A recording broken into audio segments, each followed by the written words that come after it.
మనిషికి దెబ్బ తగిలితే సానుభూతి చూపించి ప్రధానమంత్రి ఇంక్లూడింగ్ చంద్రబాబు కూడా అన్నాడు మళ్ళీ విచిత్రం, ఖండిస్తున్నాను ఇదని చెప్పి అంటూనే మళ్ళీ ఇంకో పక్క దాడి అని ఆయనే అని మళ్ళీ ఇంకో పక్క ఇది డ్రామా అని ఆయనే అంటాడు. దాడి అయినా కావాలి, డ్రామా అన్నా కావాలి. అందులో దేనికి చంద్రబాబు స్టిక్ అయి ఉన్నాడు, దేని ఆయన గట్టిగా ఫీల్ అవుతున్నాడు, ఎందుకు అదైనా గట్టిగా చెప్పలేకపోతున్నాడు అంటే ఏమన్నా మళ్ళీ సింపతి వస్తుందేమో అని భయం చంద్రబాబు జగన్మోహన్ రెడ్డి గారికి.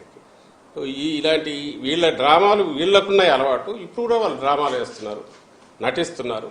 ఒక ఇన్సిడెంట్ దుర్ఘటనకు సంబంధించి ఈ మాట్లాడాల్సిన పద్ధతిలో కాకుండా అసహ్యంగా అసభ్యంగా మాట్లాడుతున్నారు.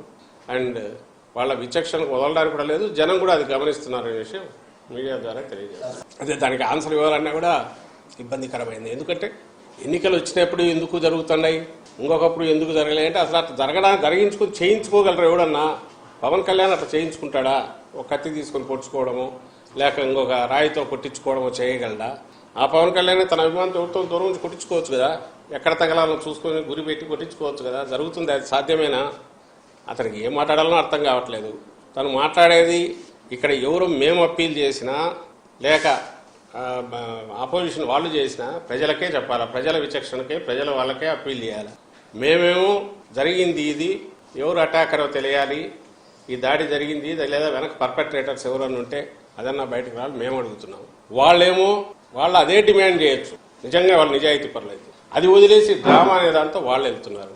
Public will judge.